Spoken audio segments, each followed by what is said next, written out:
नारायण नारद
अशेष जंतु देहे बही बेकाल रूपे छंकी रही माया मनुष्य रूपे जात निवेदी कले मुद्रा मुद्रा नवम स्कंदे मुनि शुणी से कथा मने मने गुणी विचारी कली भ्रमचिते भौमुनि कहवा तदंत श्री भागवत सिद्धांत अमृतर समय दीप्ता यादवकुले यदुवंशे जन्म करिले देववंशे नीलधवल रूप दुई देवकी गर्भे जात होई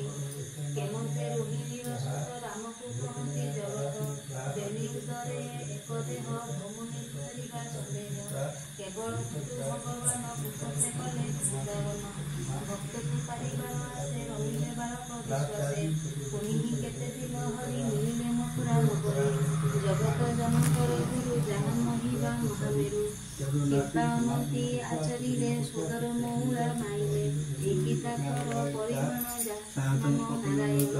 मनुष्य रूपे होई जन्म केते बरसे भोग कर्म जादव संगरे बिहरी केते कल्प भोग करी ए आदि जेतक चरित्र भूमि कही दोषचित देख मरण काल मोर प्रत्यक्ष तेजिले आहार हरि चरित्र सुध बारी तोर बदुनु पान करी जगत संभारिणी पूजा से मते न करई बाधा सुन राजार साधु कथा से पंडित सारनाथा कृष्ण चरणे देचित कहती सुन भागवत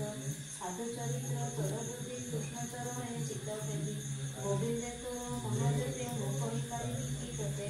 गोविंद प्रसंग विधान हेले तारे केहि जन ଗୋଟାକ ତାରେ ପଚାରି ଏତି ବିଜନ ଜାତି ତାପାତେ ଗଙ୍ଗା ଜଳ ଜେନେ ତାର ସ୍ନାନ ପିଣ୍ଡ ଜାନେ ନାମ ମାତ୍ରକେ ପାପ ନାଶ ତେଣୁ ମୋଚିତ ପରକାଶ କହିବି କୃଷ୍ଣ ନୀଳାତ୍ମାନ ରାଜନ ପୁଅ ସାବଧାନ ଅସୁର ବଳ ପାଦ ଘରେ ଭୂମି କମ୍ପିଲା ଥର ଘରେ ଭାଗରେ ଚଳି ନ ପାରେ ଅଧୁରାରି ଗଇ ବହରେ ଦିନକ ବିଚାର ବସି କେମର ଶରୀର ଆଶ୍ଵସୀ ଛାଡ଼ିବି ସଂସାର ଧାରଣ ବ୍ରହ୍ମାରେ ପଶିବି ଶରଣ ମାୟାସୁର ବିରୂପ ହୋଇ କାନ୍ଦଇ ଚଉଦିଗ ଚାହିଁ ବିଧାତା ନିକଟ ମିଳିଲା ନିଜ ଦେବତା ଜଣାଇଲା ବିଧାତା ଶୁଣିବା ବିକଳ ସଙ୍ଗେ ଘେନିଲେ ଦେବବଳ ସକର ହୋଇ ସର୍ବ ଆଗେ ମିଳିଲେ କ୍ଷୀର ଶୁଭ ଲାଗେ ଜଳଧି କୂଳେ ଦେବଗଣ ଡାକନ୍ତି ରଖ ନାରାୟଣ ଅନେକ ଧ୍ୟାନ ସ୍ତୁତି କଲେ ହରି ସନ୍ଦେଶ ନ ପାଇଲେ ଅନେକ ମତେ କଲେ ଧ୍ୟାନ ବ୍ରହ୍ମା ପାଇଲେ ମନେ ଛନ ଅନନ୍ତ ନ ଦେଖି ବିଧାତା ମନେ ପାଇଲା ଗୁରୁ ଚିନ୍ତା ସମାଧି ବସିଲେ ତକ୍ଷଣ ଚିନ୍ତିଲେ ଶ୍ରୀକୃଷ୍ଣ ଚରଣ ବ୍ରହ୍ମାର ଦେଖିନ ବିକଳ କରୁଣା କଲେ ଆଦିମୂଳ ନିଦାରେ ବଳେ ନର ହରି ସ୍ୱପ୍ନେ କହିଲେ ମୁରାରୀ ବ୍ରହ୍ମାଙ୍କୁ ଦିଶିଲା ଗୋପନ କହନ୍ତି ପ୍ରଭୁ ଭଗବାନ ଶୁଣ ବଚନ ମୋର ଦାତା ମୁଁ ଯେ ଜଗତ ପିତା ମାତା ସକଳ ମୋହର ଧ୍ୟାନ କେବଳ ଦେଲି ପରମାନ ମୋର ବଚନ ଶିରେ ଧରି ତୁ ଅଛୁ ଜଗତ ଆବରେ ଦେବ ବିଚାରେ ସୃଷ୍ଟି ପାଳୁ ନେବି ନିଭାରେ କିମ୍ପା